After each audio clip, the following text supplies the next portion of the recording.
Hello, I'm John and welcome to my channel, Disquiet and Dragons. Today I'll be talking about the booktube reading event Historathon 2024.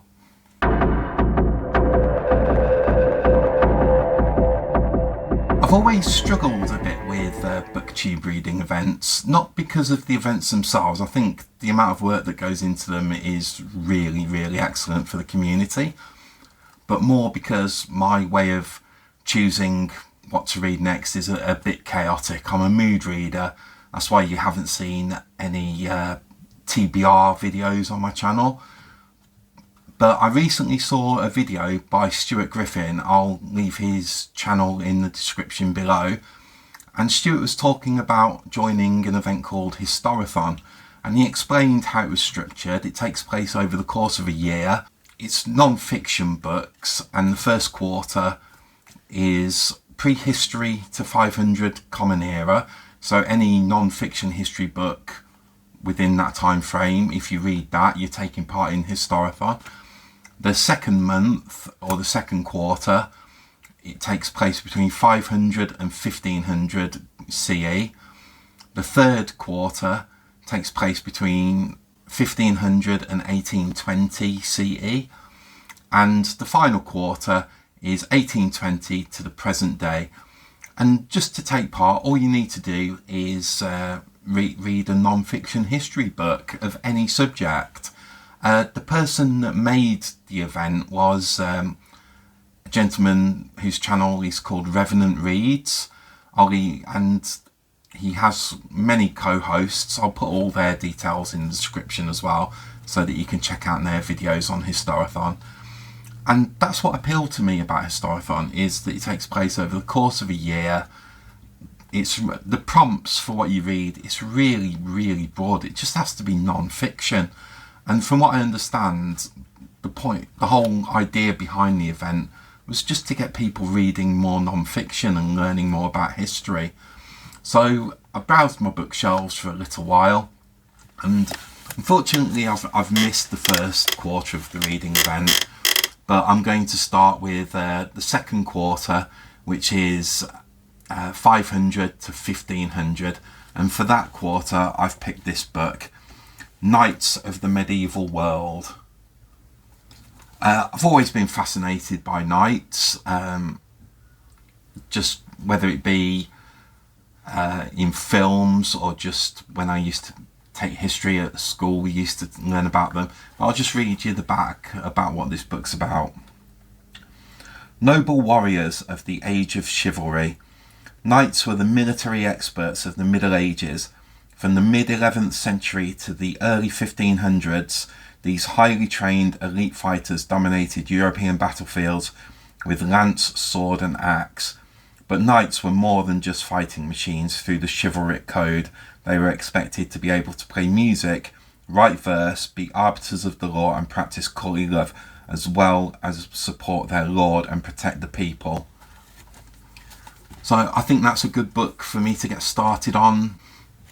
The third prompt is for 1500 to 1820. And for that, I've chosen the book Witches, James I and the English Witch Hunts, which was written by Tracy Borman. I'll just read you the back of this one. In Belvoir Castle in September 1613, the heir of one of England's great noble families falls suddenly and dangerously ill. Within a few short weeks he will suffer an excruciating death.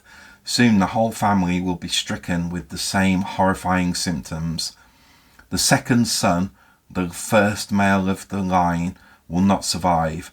It is said witches are to blame, and so the Earl of Rutland's sons will not be the last to die.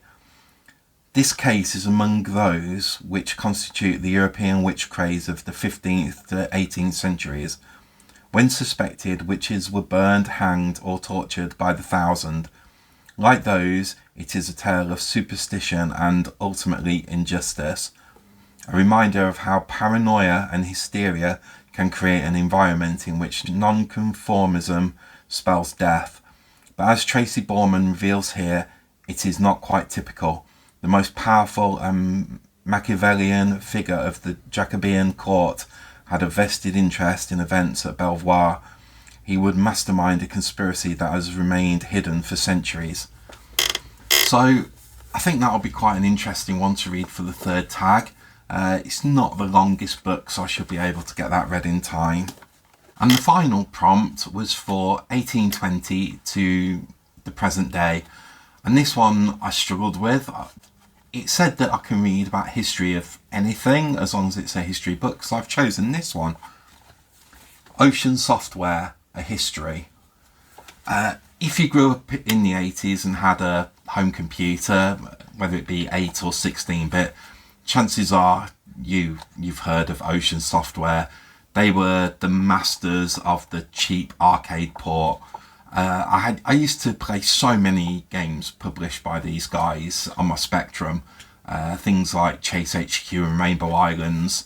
I've had this book sat on my shelf for a while, and I'm actually really looking forward to reading it. I think I'll get a lot of nostalgia from reading this one, and hopefully it completes the prompt for the final quarter of the year.